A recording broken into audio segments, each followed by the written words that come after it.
ሰይጣን በምድር ላይ ከሚጠላቸው የጽድቅ ሥራዎች ዋናውና ትልቁ ጸሎት ነው። ከሁሉም የጽድቅ ሥራዎች ጸሎትን ሰይጣን ይጠላል። እግዚአብሔር ጸሎተኛ ሰው እንዲያደርጋችሁ ከፈለጋችሁ አትድከሙ፣ አያደርጋችሁ። ለፍቶ ነው። ጸሎተኛ የሚኮነው ተጸልዮ ነው። እስኪ በሉ ሁላችሁም፣ ጸሎተኛ የሚኮነው ምን ተብሎ ነው? እስኪ ስለዚህ ለጸሎተኛነት ምን እናል? ስለዚህ ጸሎታችሁን ሲጨርሱ እንዲው ጌታ ሆይ አደራ እንዲው እንጀራም ስጠኝ እንዲህ ያለም ስጠኝ አይባልም። ቀርቧል። እዚያው ውስጥ ነው። እዚያው ውስጥ ሁሉም ነገር ተጠናቆ ቀርቧል። እግዚአብሔር ሰምቷል። ስለዚህ ጸሎት አታብዙ ያለ ማመልከቻ አታብዙ። ከምንሰማቸው ልንሰማቸው ከሚገቡ ጸሎቶች አንዱ እቺ በጣም ጥቂቷ ጸሎት ማንም ትባል አትብገጽ የምትባለው ነው። በሉሽ በሏት በግዕዝ አትብገጽ። ሰይጣን በምድር ላይ ከሚጠላቸው የጽድቅ ሥራዎች ዋናውና ትልቁ ጸሎት ነው። ከሁሉም የጽድቅ ሥራዎች ጸሎትን ሰይጣን ይጠላል። አልቦ ግብር ዘያፈቅር ሰይጣን ከማይድጎ ጸሎት። ሰይጣን እንደ ጸሎት ማቋረጥ አድርጎ የሚወደው ነገር የለም። ስለዚህም መጀመሪያ እንዳይጸልዩ የጸሎት ጊዜያችንን ሌሊት እንድንሻማ ማታ በማይረቡን ነገሮች ጊዜያችን እንድናመሽ በማድረግ ማታ ካመሸን ሌሊት መነሳት ስለማንችል ከዚያ ባለፈ ደግሞ ጉባኤ መሃል ስልክ ቁጭ ብላችሁ የምታወሩ ሰዎች ውዱ ስለማያችሁ አንድ ፖሊስ ፊት በፖሊስ እየተጠየቃችሁ እያለ የማታወሩት ስልክ በንጉሠ ነገሥት በእግዚአብሔር ፊት ሆናችሁ ታወራላችሁ። በእውነት እንዴት ያለን ስርዓት አልበኛዎች እንደሆን ነገር ደግሞ ሰው ዘወር ብላችሁ አትዩ። ራሱ የተነገረው ሰው ይወጣል፣ እናንተ ወደዚህ ዞሩ። ስለዚህ ሰይጣን እንዲያ የሚያደርግበት ምክንያት የጸሎት ጊዜያችንን አስመሽቶ ካባከነ በኋላ ሌሊት አዳክሞ ቅንድብን በማክበድ ለጸሎት እንዳንነሳ ያደርጋል። ከተነሳን ደግሞ ይትመነገን በሐልዮ ከንቱ ነገሮችን በማሰብ ልቡናን ይበትናል። ከተቻለው ለጸሎት አለማስነሳት፣ እምቢ ብለውት ከተነሱ ደግሞ ሐሳብ መበተን። የሚበትንበት ምክንያት እንዲህ እያልኩ ብጸልይ እግዚአብሔር ይሰማኛል ወይ? ሐሳቤ ላልተሰበሰበበት ጸሎት ምን ያደክመኛል ብለን ጸሎት እንድናቋርጥ ነው። ኃያል ሰውን እጅ እግሩን ካላሰሩ የኃያልን ገንዘብ መውረስ እንደማይቻል ሰይጣን እኛን በጸሎት ማቋረጥ ካላሰረ የእኛን ጸጋ መግፈፍ አይቻለው። ስለዚህ ጸሎት እንድናቋርጥ ያደርገናል ማለት። የተቻለው ሰው ቤቱን ዘግቶ ይጠብቃል። ቤቱ ሽፍቶች ከፍተው የገቡበት ሰው ግን የሚቀረው አንድ ነገር ነው። ሰው እንዲደርስለት መጮህ ነው። እንዳይጮህ አፉ ከታፈነ በኋላ ግን ገንዘቡን በሙሉ ሳይወድ በግዱ ያስረክባል። ለእኛ በወንበዴ የተመሰለ ሰይጣን ከጸጋ እንዳያራቆተን ጸሎት ጩኸታችን ነው። አባታችን እግዚአብሔር በእህት በወንድም በጎረቤት የተመሰሉ ቅዱሳን መላእክት፣ ቅዱሳን አበው መጥተው እንዲረዱን የሚያደርገን ጸሎት ነው። ያንን እንዳናደርግ ሐሳብን ይበትናል። ሐሳባችን ሌላው የሚበተነው ምንድን ነው? እምነት ስለሌለን ስንጸልይ ሐሳባችን ይበተናል። እንዴት ነው እምነት ስለሌለን ማለት? በሕይወታችን ዙሪያ ያሉትን ችግሮች ነገ ምንድን ነው የሚሆኑ ብለን እናነሳቸዋለን። እግዚአብሔር ያውቃል። ከገሌ ጋር ተጣልቻለሁ፣ ምንድን ነው የምሆነው? እኔ መጨረሻዬ ምንድን ነው? የምኖረው የት ሀገር ነው? መጨረሻ የሚደመደመው በምን አይነት ሥራ ነው? ከማን ጋር ነው የምኖረው? እንዲህ ያለውን ችግሬን የምፈታው በምንድን ነው በማለት ሆን ብሎ ጸሎታችን ላይ የሕይወታችንን የዛሬና የወደፊት ነገሮችን እያስታወሰ ያለፈ የኃጢአት ታሪካችን እየዘረዘረ በጸሎት ጊዜ ላይ ሐሳባችን እንዲበተን ያደርጋል። ለዚህ መፍትሄው ማመን። እምነቱም እንዲህ የሚል ነው፣ እግዚአብሔር ያስብልኛል። ግድፍ ላይ ለእግዚአብሔር ህሊናከ ወውቱ ሲሰካ ህሊናህን በእግዚአብሔር ላይ ጣል፣ እርሱም ይመግብሃል። እሱ ስለ እናንተ ያስባልና የሚያስጨንቃችሁን ነገር በእርሱ ላይ ጣሉት። ባለቤቱም መኑ እምኔክሙ በተክዞ ዘይክል ወስቆ አሐደ እመተ በዲበ ቆሙ። ከእናንተ መካከል ተጨንቆ በቁመቱ ላይ አንድ ክንድ መጨመር የሚቻለው ማን ነው? ስለዚህ እላችኋለሁ አትጨነቁ። ስለ መብል ትጨነቁ እንደሆነ ርዩ አዕዋፈ ሰማይ እለይዘሩ ወያርሩ ወያስተጋቡ ውስተ አብያት። የማይዘሩ የማያጭዱ የሰማይ ወፎችን በጎተራ በሪቅ የማይሰበስቡ እነርሱን ተመልከቱ። እስመ አቡክሙ ሰማያዊ ይሴስዮሙ፣ የሰማይ አባታችሁ ይመግባቸዋል። ስለዚህ እናንተም ስለምን እንደምን ትጨነቃላችሁ? አኮኑ ነፍስ ታጽ እምሴሲል ወሥጋኒ ማራዝ። ነፍስ ደም እስካለ ድረስ ትኖራለች። ደም ከደረቀ ነፍስ ይወጣል። ነፍስ እንድትኖር ደም ያስፈልጋል። ደም እንዲኖር ምግብ ያስፈልጋል። ለነፍስ የሚረባትን ምግብ ከመስጠትማ ነፍስን መፍጠር አይበልጥምን? ወሥጋኒ ማራዝ፣ ለሥጋ የሚገባውን ልብስ ከመስጠትማ ሥጋን ካፈር አንስቶ መፍጠር አይበልጥምን? ስለዚህ እናንተ እምነት የጎደላችሁ ስለምን ትጨነቃላችሁ? አኮኑ አንትሙ ትኄይስዎሙ፣ ከአዕዋፍማ እናንተ አትሻሉምን? አንድም እስራኤል ዘሥጋን ተመልከቷቸው። ወፍ የተባሉ እነሱ ናቸው። ወፍ ርስት እንደሌለው ርስት ሳይወርሱ በበረሃ በመና በደመና ይመግባቸው ነበር። እነሱን ተመልከቱ። ከወፎች እናንተ አትበልጡምን? ማለት ከእስራኤል እናንተ ትበልጣላችሁ። እስራኤል የሚወርሱት የምድር ርስት፣ የወጡት ያመለጡት ከምድር ጠላት፣ የሚጠፋላቸው የምድር ጠላት እንዲህ ያለ ነው። እናንተ ግን የምትወርሱት የሰማይ ርስት፣ የጠፋላችሁ የሰማይ ጠላት፣ ያመለጣችሁ ከዘላለም እሳት። እንዲህ ከሆነ በቃል ኪዳን ከከበሩት ከእስራኤልማ በልጅነት የከበራችሁ እናንተ አትበልጡምን? ስለዚህ ከእስራኤል የበለጠ ሐሳብ ይኖራችሁ። ለእስራኤል ካሰበላቸው ለእናንተማ እንዴት አያስብላችሁ? ቅዱስ ዮሐንስ አፈወርቅ ይህን ሲናገር የቅዱስ ጳውሎስን መልእክት ሲተረጉም ይትባረክ አቡሁ ለእግዚእነ አምላክነ ወመድኃኒነ ኢየሱስ ክርስቶስ ዘባረከነ በኩሉ በረከት መንፈሳዊት በኢየሱስ ክርስቶስ ዘበሰማያት። በሰማያት በጌታችን በመድኃኒታችን በኢየሱስ ክርስቶስ በሰማይ ባለ በረከት የባረከን የጌታችን የመድኃኒታችን ኢየሱስ ክርስቶስ አባት እግዚአብሔር ይመስገን ይላል። በሰማያዊ በረከት ያለው ለምንድን ነው? የቀድሞው አውራሹ ሙሴ ወራሾቹ እስራኤል፣ ዛሬ አውራሹ ክርስቶስ ወራሾቹ ክርስቲያን። የቀድሞው ርስቱ የሚነጠቅና የምድር ርስት፣ የዛሬው የሰማይ ርስት።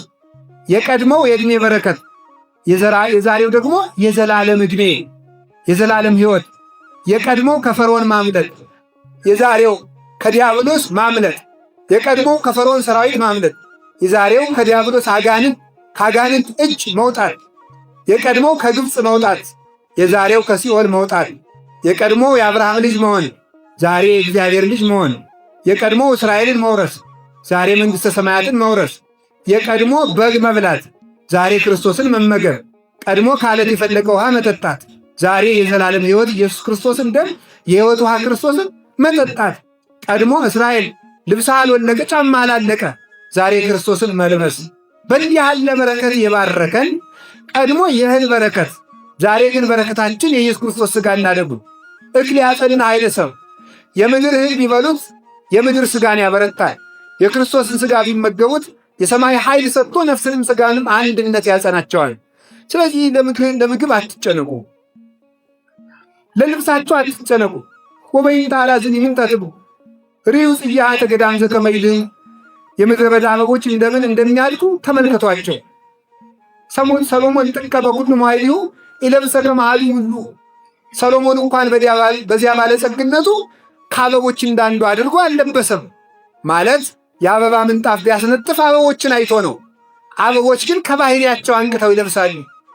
ወናውዝ የገዳም ዘዮም ሃሎ ዘከመዝ ያለብሶ እግዚአብሔር ነገ በሳት የሚቃጠለውን አበባ እግዚአብሔር እንዲህ በየት በመዓዛ የሚያስጌጠው ከሆነ ኦ ሕፃን ሃይማኖት እፎኪያክሙ እናንተ እምነት የጎደላችሁ እናንተንማ እንዴት አያላብሳችሁ? ስለዚህ ስለምን ለልብስ ትጨንቃላችሁ? አንድም ነገ በገሃነም የሚቃጠለውን አረኒ አሕዛብ እግዚአብሔር እንዲህ የሚመግበው ከሆነ እናንተንማ እንዴት አይመግባችሁ? ስለዚህ አላቸው ወበይንተ ለክሙ የተተክዙን ዘትብሉ ስለዚህ ናችኋለሁ እንዲህ እያላችሁ አትጨነቁ። ምንተ ንበል ወምንተ ንሰቲ ወምንተ ንትከደን ምን እንበላለን ምን እንጠጣለን ምን እንለብሳለን አትበሉ። ወዘንተሰ ኩሉ አሕዛብ ምድር ዘአፋ ያሐስስዎ እንዲህ ያለውን ጸሎትስ አሕዛብም ይጸልዩታል። አንትሙሰ መቅድመ ኩሉ ህሱ መንግሥቶ ወጽድቆ እናንተ ከሁሉ አስቀድማችሁ ጽድቁን ፈልጉ። ወኩሉ ይትወሰደክሙ ሌላው ይጨመረላችኋል አለ። ሌላው ዳረጎት ነውና በጽድቅ ላይ የምድር ሀብት ይጨመረላችኋል ማለት ነው። ሊቁ ቅዱስ ዮሐንስ አፈወርቅ ይህንን ሲተረጉም ምን አለ? ንሕነሰ ወለድነ ሥርዓቶ ለእግዚአብሔር እኛ የእግዚአብሔርን ሥርዓት የእግዚአብሔርን ሕግ አገላበጥ ነው አለ። እሱ አስቀድማችሁ ጽድቁን ፈልጉና የምድሩን እጨምርላችኋለሁ ብሎ ነበረ። እኛ ግን መጀመሪያ የምድሩን ኋላ ጽድቁን ስለምንፈልግ ወበይንተዝ ንረክባ ለዛቲ ወይለንታክቲ በዚህ ምክንያት እኛ የሰማዩንም አናገኝም የምድሩንም አናገኝም ብሎ ይነገራል። ስለዚህ ስለምንም ነገር አትጨነቁ። የሚገሉ ሰዎች ያስፈራሯችሁ እንደሆነ ደግሞ እንዲህ ብላችሁ አስሙ። እትፍርዎሙ ለእለ ይቀትሉ ሥጋክሙ ወለነፍስክሙ እሰይግሉ ቀትሎታ ሥጋችሁን የሚገሉትን አትፍሩ፣ ነፍሳችሁን መግደል አይቻላቸውምና።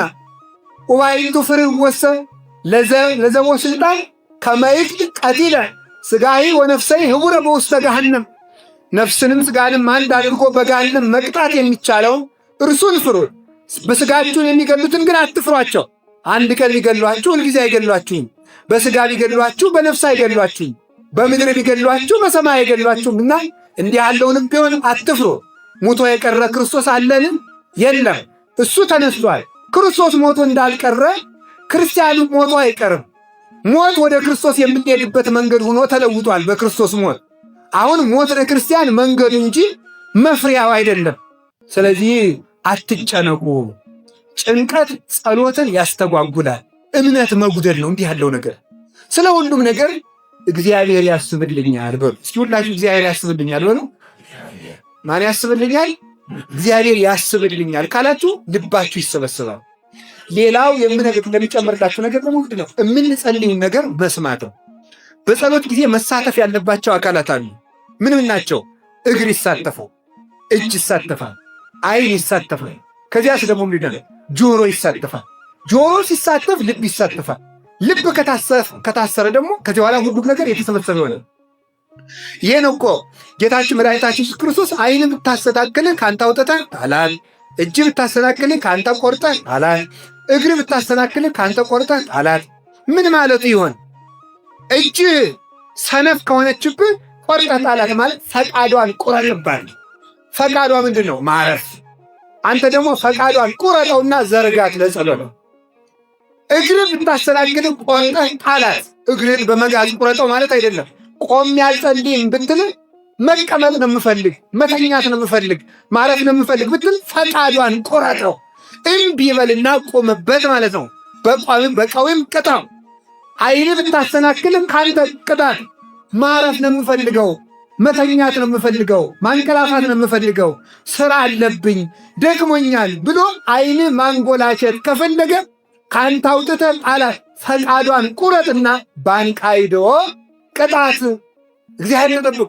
ሀቤ ካንቃይ ዮናይን ተነ ዘትነብር ውስተ ሰማይ ወበከመ አይነ አግብስ ውስተ ዳጋይስቲሆሙ ወበከመ አይነ ዓመት ውስተ ደግዝታ ከማዋይንቲና ሀበ እግዚአብሔር አምላክነ እስከ አመ ይሳሃለነ። አቤቱ በሰማይ የምትኖር ሆይ ዓይኖቻችንን ወደ አንተ አነሳን። መዝሙር 122 ላይ ቅዱስ ዳዊት ሲናገር የባሪያ ዓይን ወደ ጌቶቹ እንደሆነ የገረድም ዓይን ወደ እመቤቷ እንደሆነ ደመወዟን ጠብቃ ተስፋ አድርጋል። አቤቱ የእኛም ዓይኖች ወደ አንተ እናንጋጭታለን። ተሳሃልን እግዚኦ ተሳሃልን እስከ መቼ ድረስ ትለኝ እንደሆነ ይቅር እስክትለን ድረስ አቤቱ ይቅር በለን። እስመ ሰገምነ ጽለተ ብዑላን ወአሳረ እኩያን የባለጸጎችና የትዕቢተኞችን ስድብ ነፍሳችን ጠግባለችና አቤቱ ይቅር በለን። ይቅር እስክትለን ድረስ ዓይኖቻችን ወደ አንተ እንሰቅላለን። ዓይን በአንቃይዶ ይቀጣል፣ ወይም ደግሞ በሰቂለ ሕሊና ቢታመም ደግሞ ተመልከቱ። ቤተክርስቲያን ሰፊሃሌከ ስፎ ለሕሊናከ እጅህን ዘርግተህ መጸለይ ካቃተ ሕሊናህን ዘርግተህ ጸልይ። ወደ ምን የምንዘረጋው? ወደ ቀራንዮ እንዘረጋዋለን፣ ወደ ቤተልሔም እንዘረጋዋለን፣ ወደ ግብፅ ሲሰደድ እንዘረጋዋለን፣ ወደ ደብረ ታቦር እንዘረጋዋለን። ብርሃነ መለኮቱ ሲገልጥ ህብስት ሲያበረክት ወደዚያ እንልከዋለን። ሚመጣን ቅዱሳን ሐዋርያት ስለ እንጀራ ሲጨነቁ አንድ ቀን ጌታ እንዴት ነው ያላችሁ? እናንተ እምነት የጎደላችሁ 5 እንጀራ አምጥታችሁ ስንት አድርጌ ነው የሰጠኋችሁ? 7 እንጀራ ሰጥታችሁ ስንት ሰው ነው ያበላው? ያንን እያስባችሁ ስለ ምግብ ትጨነቃላችሁ ብሎ ቅዱሳን ሐዋርያትን ገስጿቸዋል። በዚያ በታሪክ የጌታችን የመድኃኒታችን ኢየሱስ ክርስቶስ ክርስቲያንነት ማለት ምን ማለት ነው? ክርስቶስ በምድር ላይ ካደረጋቸው ስራዎች ውስጥ በአካል ያሉን ያህል መቁጠር ማለት ነው። ተራራ ሲወጣ በተራራ ላይ ቁጭ ብሎ ተገኝቶ አብሮ መገሰጽ፣ መርከብ ውስጥ ሲገባ አብሮ መግባት፣ አብረን እዚያ ውስጥ እንዳለን በእኛ ላይ የነገር የዝሙት የኃጢአት ማይበል ሲነሳብን የዚያን ጊዜ ምን ማለት አለብን? በእውነቱ አቤቱ ንቃ እግዚኦ ለምን ትትነጉም አድነን እግዚኦ ከመ ንሙት እንዳንጠፋ አድነን ብሎ ከመርከቢቱ ውስጥ እንዳለን አስበን ከነገር ነው። መድኃኔዓለም እንደዚህ አድርጎ የሚወደው ነገር የለም። ትናንት የሰራውን ነገር እንደሚያስታውሰት አድርጎ እግዚአብሔር የሚወደው ነገር የለም። አይሁድን እኮ የሚወቅሳቸው እኮ በዚህ ነበር። አባቶቻችሁ ያልገደሉት ነቢይ ወዴት አለ? ለአባቶቻችሁ መና ወርዶላቸው ነበረ። እናንተ የነቢያትን መቃብር የምትሰሩ የተለሰናችሁ መቃብራት፣ ያን ሁሉ ነገር ተመልከቱ። ሙሴንስ ብታምኑት ኑሮ እኔን ባመናችሁ ነበር። አኳነ ዘአስተዋልደክሙ ሀበ እግዚአብሔር አላ ውእቱ ሙሴ። ተመልከቱ፣ ያስተዋልደክሙ እናንተ የምታምኑት ሙሴ ስለኔ ይከሳችኋል፣ ስለሱ ነግሬያችኋለሁ ብሎ እግዚአብሔር ሰውን የሚወቅሰው አንዱ በታሪክ ነው። እግዚአብሔር በታሪክ ይወቅሳል። ሰው በታሪክ የሚወቅሰው ምንድን ነው? ራበኝ ብለህ የምትጠረጥረኝ መና ሳወርድ ያደረግኩትን ኃይሌን የት ረስተኸው? ፈራው የምትለኝ በኃይል ከፍዬ ማሻገሬን የት ጥለኸው ነው? እሳት ፈርቼ ካልኮ የምትለኝ ለ3 ሕፃናት እሳት ማብረዴን የት ጥለኸው ነው? አውሬ ፈርቼ ካልኩ የምትለኝ ለዳንኤል የለጎንኩትን አናብስት የለጎንኳቸውን የት ረስተሃቸው ነው? ውሃ ሞላብኝና ፈራው የምትል ለሐዋርያት የገሰጽኩትን በኃይል የት ጥለኸው ነው? ለእነሱ ያበረርኩትን ነፋስ የት ጥለኸው ነው? እግዚአብሔር የትናንትናውን አይቶ የሚታመን። ለዚህ ነው ቅዱስ ጳውሎስ ኢየሱስ ክርስቶስ ዘትማልም ወክመ ውእቱ እስከ ለዓለም፣ ክርስቶስ ትናንትም ዛሬም ያው ነው ብሎ የተናገረ ከዚህ የተነሳ ነው። ስለዚህ በጸሎታችን መሳተፍ አንዱ መሳተፍ ያለበት ምንድን ነው? ጆሮ መሳተፍ አለ። ጸሎት ጸልይ በቃ ሳላውቀው ከአትብ ገጽ የጀምሬ ደርሼ የእሑድ ውዳሴ ማርያም ደርሼ ያገኘውን ምን ላድርግ ይላል። ሁሉም ሰው እንደዚህ ይህን ጥያቄ ይጠይቃል። ግን መልሱ ምንድን ነው? መስማት ነው። ማወቅ የሚገባን ደግሞ እግዚአብሔር ታላቅ ታምር አድርጎ ጸሎተኛ ሰው እንደማያደርገን ማወቅ ነው። እግዚአብሔር ጸሎተኛ ሰው እንዲያደርጋችሁ ከፈለጋችሁ አትድከሙ፣ አያደርጋችሁ። ለፍቶ ነው። ጸሎተኛ የሚኮነው ተጸልዮ ነው። እስኪ በሉ ሁላችሁም ጸሎተኛ የሚኮነው ምን ተብሎ ነው? እስኪ ስለዚህ ለጸሎተኛነት ምን እናድርግ? እንጸልይ በሉ እንጂ። ለጸሎተኛነት ምን እናድርግ? እንጸልይ። ስንጸልይ ምን እንሆናለን? በሉ እንጂ ጸሎተኛ እንሆናለን። ምን ይላሉ አባቶቻችን? የሌላን ሰው ራስ ቅቤ የሚቀባ ሰው የእሱ እጅ ቅቤ መንካቱ ይቀራል ይላል። ስለዚህ ጸሎትን ቅቤ ያደርጉት።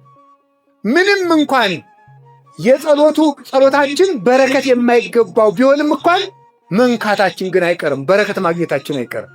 አጋንንት መሸሻቸው አይቀርም።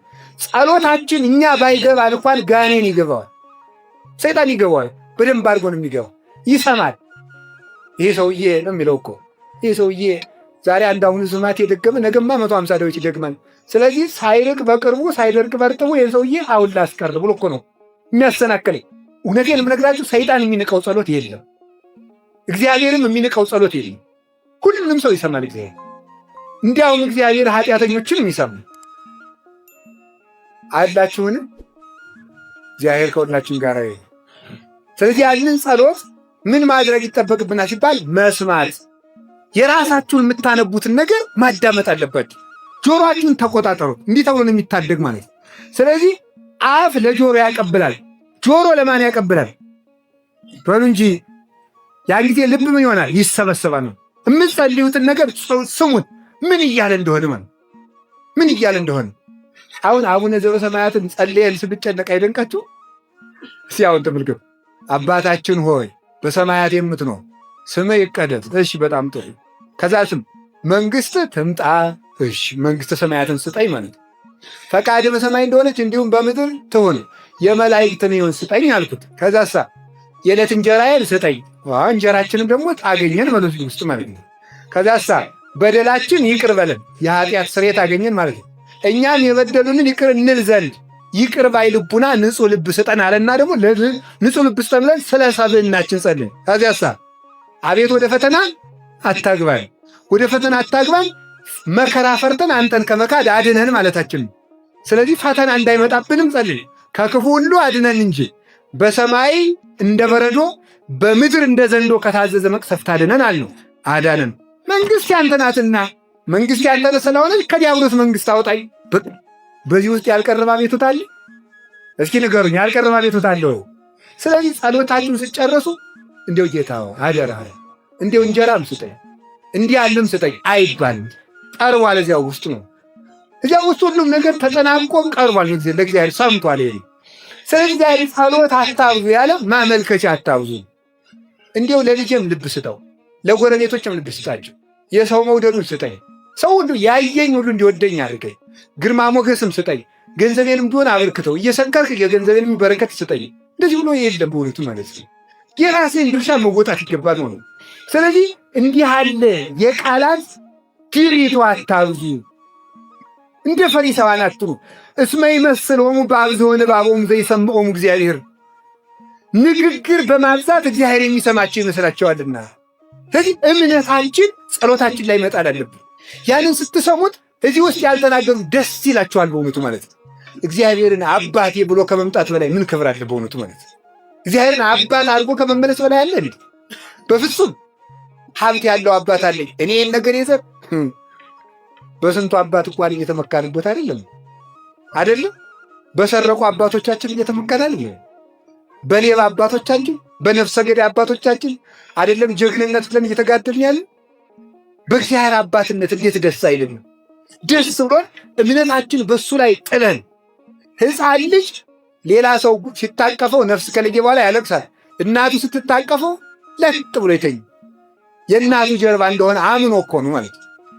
ከዚህ በላይ ሕፃን ልጅ እናቱን ከሚያምናት ሁሉ በላይ በእግዚአብሔር ትከሻ ማረፍ አለብን። ልብ የሚሰበሰበው እንደዚህ ያለ እኔ አቅም የለኝም፣ አንተ ስለ እኔ አስብልኝ፣ እንዲያውም እኔን ለራሴ ከማሰብ አድነኝ ማለት አለብን። በእውነቱ እኔን ለራሴ ከማሰብ እንዲሁም አንድ ቅዱስ የበረሃ አባት ብሎ ጸለየ፣ ጌታዬ ሆይ ይህንን አድርግልኝ ብዬ ከመጸለይ አድነኝ፣ ይህን አድርግልኝ ከማለት እንዲሁ አድነኝ። አንተ ሳልጠይቀው ሁሉን አድርገህልኛል። ፍጠረኝ ብሎ የተፈጠረ የለማ፣ እንዲህ አድርገኝ ብሎ የተፈጠረ የለም። ስለዚህ እግዚአብሔር ሳንጠይቀው እንደፈጠረን ሳንጠይቀው የሚፈልገውን ይሰጠናል። እንዴት ብለን እንደምንለምነውም ራሱ አስተምሮን። ስለዚህ መስማት አለብን። አሁን ከምንሰማቸው ልንሰማቸው ከሚገቡን ጸሎቶች አንዱ ይች በጣም ጥቂቷ ጸሎት ማንም ትባል አትብ ገጽ የምትባለው ነው። በሉሽ በሏት በግዕዝ አትብ ገጽ ነው። እሺ በሉ እንጂ አትብ ገጽ ብቻ ነው እንደምታውቁ ወኩለንታይ በሉሽ። እሺ በትምህርተ መስቀል እሺ በሉ አማትቡበታው እስማ እሺ ስታማትቡ ዝም ብሎ እንደዚህ አይደረግም። በትክክል ግንባራችሁን መንካት አለባችሁ በመስቀል። አይምሮዬን ከተቆጣጠረ ሰይጣን አድነኝ ማለት በስመ አብ። አሁን ደግሞ ልባችሁን በወልድ በግራ ያለውንም አርቅልኝ እሺ በመንፈስ ቅዱስ በቀኝ ያለውን ደግሞ አርቅልኝ አሐዱ አምላክ አሜን። እሺ አሐዱ አምላክ አሜን አላለም። እሺ በስመ አብ ወወልድ ወመንፈስ ቅዱስ አሐዱ አምላክ በቅድስት በቃ ይችን ቃል ብቻ ነው የምነግራችሁ። ምንድነው ቅድስት ሥላሴ ማለት? ይችን ብቻ ስትጸልዩ እንድትሰሟት ነው። አያችሁ፣ በዚያውም ብልጥነት እንዳይሆን እንጂ ቅድስት ሥላሴ የምትል ቃል ባነስ ሳትሉ ስለማትሉ በጸሎት እንድታስቡ ብዬ ነው። ሰው አያችሁ፣ ሰው ለራሱም ጭምር ነው የሚኖረው። ስለዚህ በቅድስት ሥላሴ ብላችሁ ሳትሉ ስለማትሉ፣ ስለዚህ በጸሎት ሳታስቡኝ አትሉም ማለት ነው። ይሄን አምናለሁ እንግዲህ